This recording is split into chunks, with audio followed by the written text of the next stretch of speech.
ladies, I am here tonight on this show. And I'm going to talk about this Celtics Miami Heat game 7 tomorrow night, man. Who will win this game between the Heat and the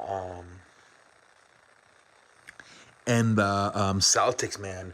This should be a great game. I cannot wait for this, man. What happened? Hold on. I did see last night when I got off the airwaves that I was doing more study in this game, and I did realize that the freaking the Heat actually won the 3-point battle, man. I believe outside of Derek White and Marcus Smart, nobody made a 3-pointer for the Celtics. Tatum took 8, missed all of them. Horford took 2, he missed all of them.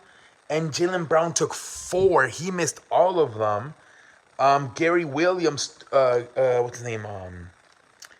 Grant Williams took 3, he missed all of them. They were 7 for 35 from the 3-point line, shooting only 20%. And Miami they made 14 out of 30, which pretty much is about 50%. And they were about 46%. And that really caught my eye. I'm like, wait a minute, really? Because the way the NBA is now, especially with the Celtics, right? The Celtics love to jack up threes, right? They shot 35, and the Miami only shot 30. And besides the point that the Miami made about 45 to 50%, Celtics still won this game. That was very impressive to me. A lot of people were making fun of the Celtics. They just jack up threes. If they go in, they win. If they don't, they lose. And this was the first time, in this series, I thought that this is good for Boston, right? They didn't even win the 3-point battle, and they still won this game. That was very impressive, man. And who wins tomorrow night? It's exactly, I believe, a day to the year. Game 7 last year, remember? There was that controversial where the Miami player, I forgot who it was, stepped out of bounds, and then they said he didn't step out of bounds. And then Jimmy Butler missed that 3. Otherwise, Miami could have had that game. Exactly, that is crazy. A year later, they meet a game for Game 7, man. Jesus Christ, man, what's going to happen tomorrow night, man?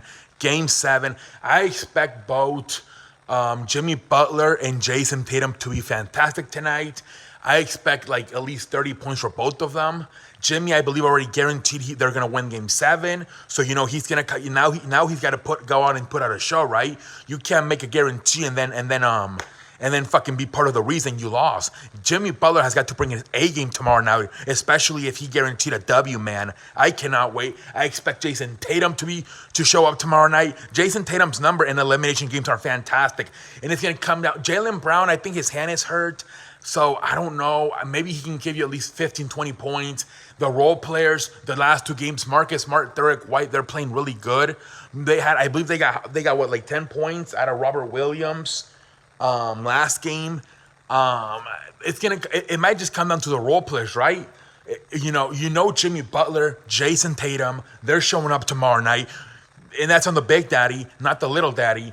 It's gonna come down to the role players. Whose role players show up more?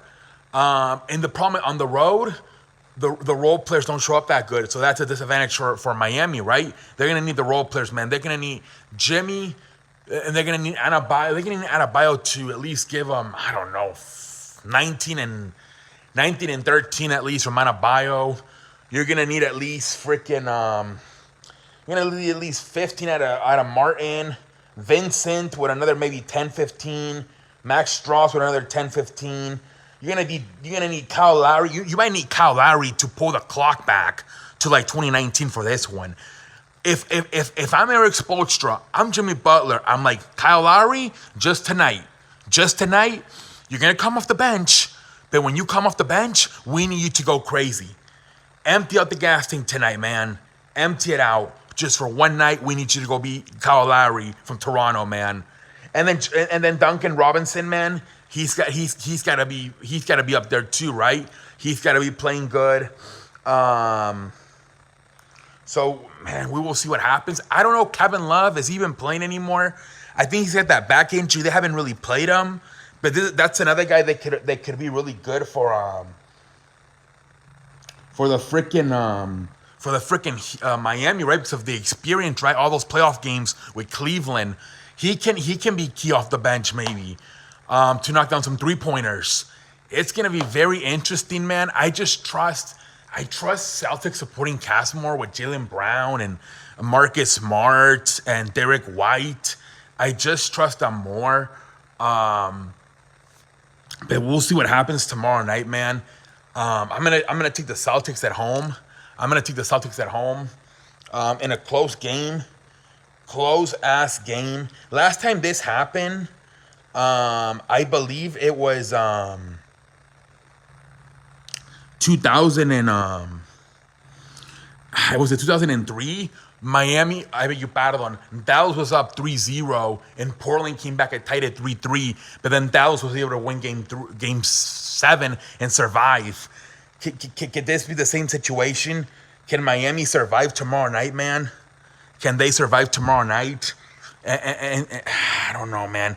They're gonna go down. Both teams are gonna go down in the history books, man. Celtics for being the first team to do it, and Miami for being the first team to blow it, man. Something's gotta give him. We just saw about 7 years ago. We saw Cleveland in the finals come down from 3-1 for the first time ever. A team in the finals came back from 3-1. 7 years later, can we see the first ever 3-0 comeback? Let's see what happens. It's so funny too, right? Boston was the first to do it in baseball. The Red Sox in 2004 versus the New York Yankees. Is it also going to be Boston in basketball? Are we going to see history tomorrow night, ladies and gentlemen? Can we possibly see history tomorrow night? I don't know, man. Let's tune in. Let's find out, man. It low-key, this is like for a Monday too. It kind of feels like that football vibe, right? Memorial Day, maybe all day going barbecuing with the family, and then late at night, man, sitting down and watching some elimination game 7 basketball. You can't ask for a better weekend, man.